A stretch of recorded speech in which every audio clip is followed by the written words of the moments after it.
Olá, vamos dar início à nossa sexta aula, que tem como tema Teoria Ácido e Base. Os ácidos e as bases são compostos químicos já conhecidos há muito tempo. O termo ácido ele é empregado desde a antiguidade e o termo álcali data da Idade Média. O termo base ele já é usado desde o século XVIII. Além disso, os ácidos e as bases são substâncias muito comuns em laboratórios e também no nosso cotidiano. Eles são substâncias vitais, por exemplo, nas células vegetais e animais. Alguns critérios empíricos eram empregados para identificar se uma substância era ácida ou básica, como, por exemplo, o sabor azedo, a sensação untuosa na pele, a modificação de certos pigmentos em vegetais e etc. Tendo em vista esses fatores, foi necessário criar uma teoria, ou no caso, teorias, que procuravam explicar o comportamento dos ácidos e das bases, baseando-se em algum princípio mais geral e científico. Ao longo do tempo, várias teorias ácido e base foram criadas, mas 3 delas, que foram criadas no século XX, receberam uma especial atenção nos estudos químicos. Essas teorias são a teoria de Arrhenius, ou a teoria da dissociação eletrolítica. A segunda é a teoria de Bronsted-Lowry, ou teoria protônica. E a última é a teoria de Lewis, ou teoria eletrônica. A teoria ácido-base de Arrhenius foi a primeira das teorias ácido-base a ser criada, sendo que isso ocorreu no ano de 1887, por um químico sueco chamado Arrhenius. Ela ficou conhecida também como teoria da dissociação iônica, ou teoria da dissociação eletrolítica, rendendo o prêmio Nobel para ele em 1903. Essa teoria baseava-se no comportamento de ácidos e bases em água, formando soluções aquosas. Arrhenius observou que determinadas substâncias, quando eram colocadas em contato com a água, liberavam íons que tornavam a solução eletrolítica, ou seja, capaz de conduzir eletricidade. Ele observou que alguns íons liberados eram os mesmos para determinadas substâncias, e por meio da identificação desses íons, ele formulou as seguintes definições. Um ácido é toda substância que, em solução aquosa, libera íons H+. Por exemplo, o ácido clorídrico, ou cloreto de hidrogênio, em meio aquoso. No exemplo, o HCl libera um cátion H+. Já a sua definição para as bases diz que elas são compostos capazes de se dissociar na água, liberando íons, mais especificamente o ânion hidroxila. No exemplo, o hidróxido de sódio ele libera uma hidroxila na solução, logo ele é uma base de Arrhenius. Só que essa teoria de Arrhenius tinha suas limitações, por exemplo, ela é restrita a soluções aquosas, ou seja, soluções em que o solvente é a água. Só que nós sabemos que existem muitas reações, por exemplo, orgânicas, que ocorrem com outros solventes diferentes da água. E outra limitação é que a teoria não permite prever o caráter ácido de espécies químicas que não possuem o hidrogênio e o caráter básico de espécies que não possuem a hidroxila. A segunda teoria foi a de Bronsted e Lowry, ou teoria protônica. Ela foi desenvolvida em 1923 de maneira independente pelos dois químicos, o dinamarquês Johannes Bronsted e o inglês Thomas Lowry. A teoria se baseia na transferência de prótons, que é o íon hidrogênio, o H+, entre ácidos e bases. Eles definiram que o ácido é toda espécie química capaz de doar um próton, capaz de doar um H+. No exemplo, o HCl ele doa um próton, por isso ele é considerado um ácido. E a base é toda espécie química capaz de receber esse próton H+. No exemplo, a amônia recebe um próton da solução, por isso ela é considerada uma base. Isso significa que para uma substância atuar como um ácido de Bronsted, ela precisa estar na presença de uma base de Bronsted obrigatoriamente.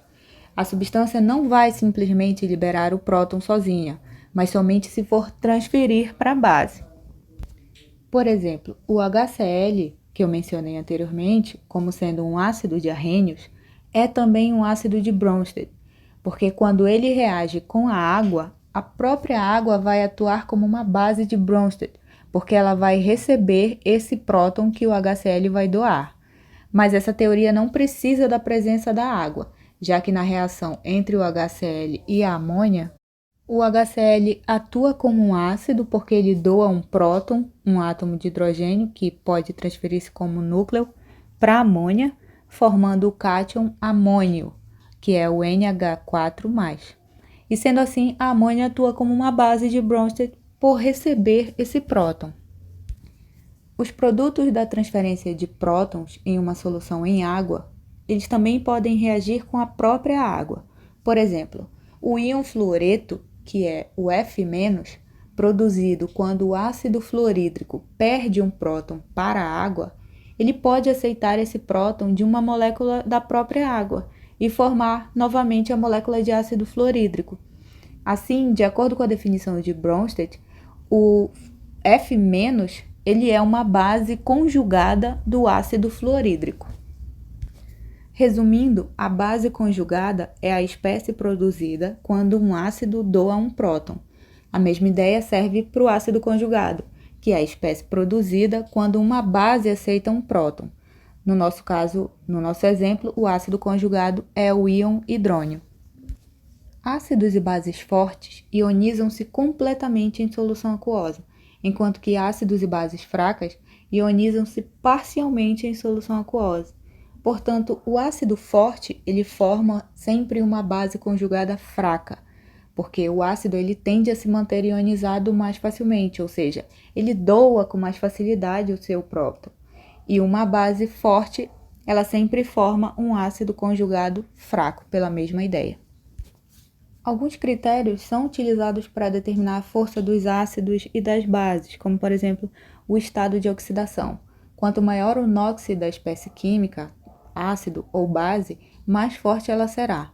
O tamanho do íon formado também influencia na força do ácido. Por exemplo, o ácido iodídrico, referente ao HI, ele é mais forte do que os outros ácidos formados pelos outros elementos químicos da mesma família, ou seja, da família 7, do grupo 7. Porque o íon iodeto formado na ionização, ele possui um raio maior do que o íon do flúor, do cloro e do bromo.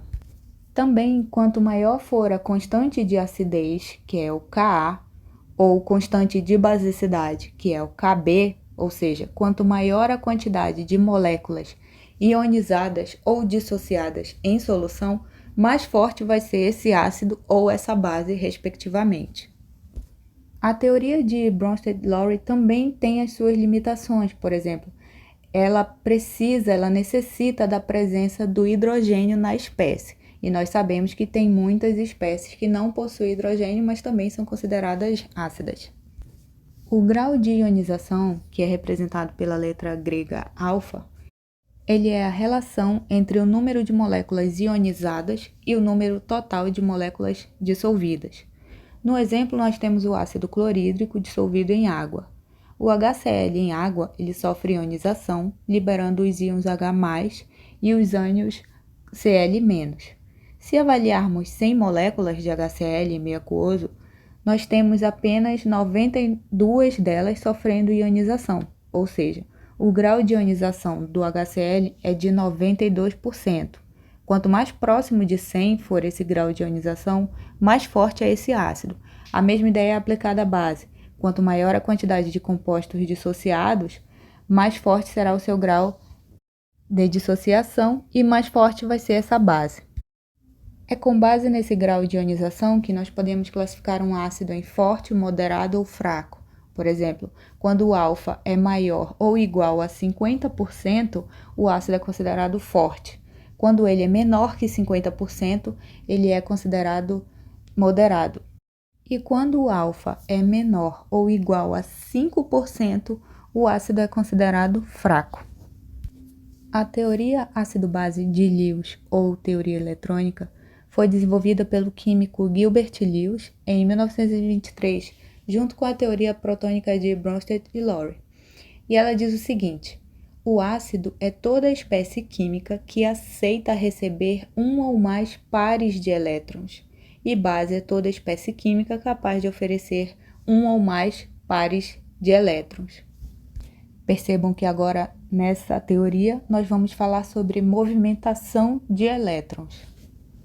No exemplo da reação entre amônia e o tricloreto de boro, ocorre a transferência de elétrons do boro para o nitrogênio, e de acordo com a teoria de Lewis, quem doa o par de elétrons é a base, e quem recebe esse par de elétrons é o ácido.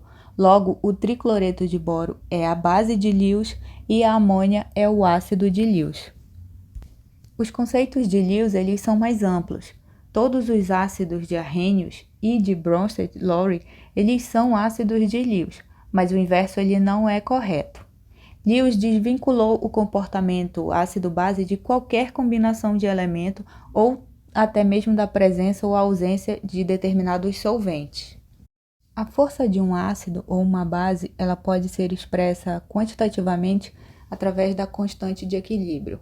Ka é a constante de equilíbrio do ácido em água. Para um ácido fraco, Ka é menor que 1. E o valor de Ka ele aumenta à medida que a força do ácido aumenta, à medida que o ácido se ioniza em maior quantidade nessa solução. O valor de Ka ele é encontrado dividindo o produto da concentração dos produtos da reação pela concentração do ácido. Avaliando ácidos de uma mesma família, como podemos saber quem é mais forte? Analisando algumas características. No caso dos hidrácidos formados pelos elementos do grupo 7, nós sabemos que o ácido iodídrico ele é o mais forte, porque ele tem maior número atômico, então ele possui maior raio atômico, ou seja, maior é a distância entre as cargas opostas, gerando assim menor força de atração entre o cátion e o ânion. Logo, a energia de ligação ela decresce do flúor para o iodo, sendo a ionização, ou a quebra da ligação, mais fácil na molécula do ácido iodídrico. Ácidos polipróticos são espécies que doam 2 ou mais prótons. A doação desses prótons acontece em etapas sucessivas. Notem no slide que K1 é maior que K2, assim como o K2 é maior que o K3. Isso significa que a primeira ionização desse ácido ela ocorre em maior extensão que a segunda, que por sua vez ocorre em maior extensão que a terceira. A razão pela qual o pKa é usado é porque ele descreve a ionização ácida usando pequenos números decimais. O mesmo tipo de informação ele pode ser obtido a partir dos valores de Ka, mas eles são tipicamente números extremamente pequenos, dados em notação científica, por isso é mais fácil utilizar o pKa. O pKa é apenas o logaritmo negativo da constante de ionização do ácido, que é o Ka. Quanto menor for o Ka de um ácido, mais fraco ele é, e maior será o seu pKa. Um físico alemão, de nome impronunciável, foi o primeiro a propor que a água pura ela conduz eletricidade, ainda que em pequena escala. Isso ocorre porque a água se comporta de modo anfótero. O que é isso, professora? Em determinadas ocasiões, ela age como um ácido, doando seus prótons, e em outras, ela se comporta como uma base, recebendo prótons. Isso significa que a água ela consegue realizar sua própria ionização, conforme a equação química no nosso slide. O termo potencial hidrogênio iônico, ou mais conhecido como pH, ele foi introduzido em 1909 pelo bioquímico dinamarquês Peter Lauritz, para expressar concentrações muito pequenas de íon hidrogênio em soluções aquosas. O objetivo dele era facilitar os seus trabalhos no controle de qualidade de cerveja. O conceito de pH ele deriva do produto iônico da água, que é determinado com menos log da concentração de H+. Considerando que uma água pura a 25 graus Celsius, as concentrações molares do hidrônio e da hidroxila são iguais e conhecidas como sendo 1 vezes 10 a menos 7. Podemos então determinar o pH ou o potencial hidroxiliônico, ou pOH. Então, o pH é determinado como menos log da concentração de H+, e o pOH é igual a menos log da concentração de OH-. É importante ressaltar que em soluções aquosas, as concentrações dos íons hidrônio e hidroxila, elas estão relacionadas ao equilíbrio de autoprotólise. e, portanto, se uma das concentrações aumenta, a outra deve diminuir para manter o mesmo valor de kW. Para que uma substância seja considerada ácida, neutra ou alcalina, deve-se observar o pH dela. Se o pH dela for igual a 7, significa que a concentração de hidrônio e de hidroxila é igual. Se a concentração de hidrônio for maior que de hidroxila, a solução é considerada ácida e o seu pH vai ser menor que 7. E se ocorrer o inverso, a concentração de hidroxila for maior que a dos íons de hidrônio, a solução é considerada alcalina e o pH dela é maior que 7. No slide nós temos uma escala de pH e algumas substâncias entre ácidas, neutras e básicas, como por exemplo, a amônia tem pH 12, ou seja, ela é considerada uma substância básica. O suco de limão tem pH ali próximo entre 1 e 2, mais próximo de 1, ele é considerado uma substância muito ácida. A urina humana ela pode variar num pH entre 4,8 e 8,4, ou seja, ali na região próxima à considerada neutra, assim como a água potável. Já a água do mar ela é considerada básica, porque já é uma água acima de 8, com pH acima de 8. Para medir pH, nós podemos utilizar alguns indicadores, como por exemplo, o alaranjado de metila. Ele em meio ácido fica vermelho, e em meio básico ele torna a solução amarela.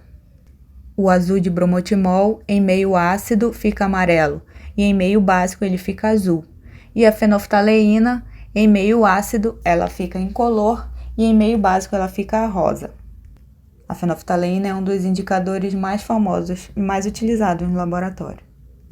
Uma outra forma visual de medir o pH de uma solução é utilizando o papel de tornassol ou uma fita de pH.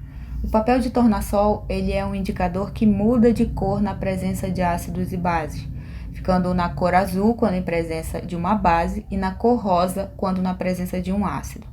Ele não dá informações sobre o valor correto do pH, ele apenas mostra essa coloração diferenciada.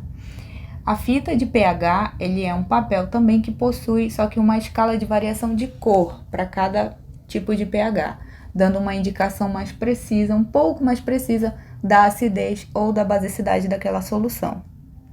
Outra forma de determinar o pH, só que de uma forma mais precisa, é utilizando o pHmetro, que é um aparelho que possui uma membrana sensível à concentração dos íons H3O+, ou íons hidrônio, né? Ele dá valores precisos de pH, em geral, com 2 casas decimais. No entanto, ele precisa ser calibrado regularmente.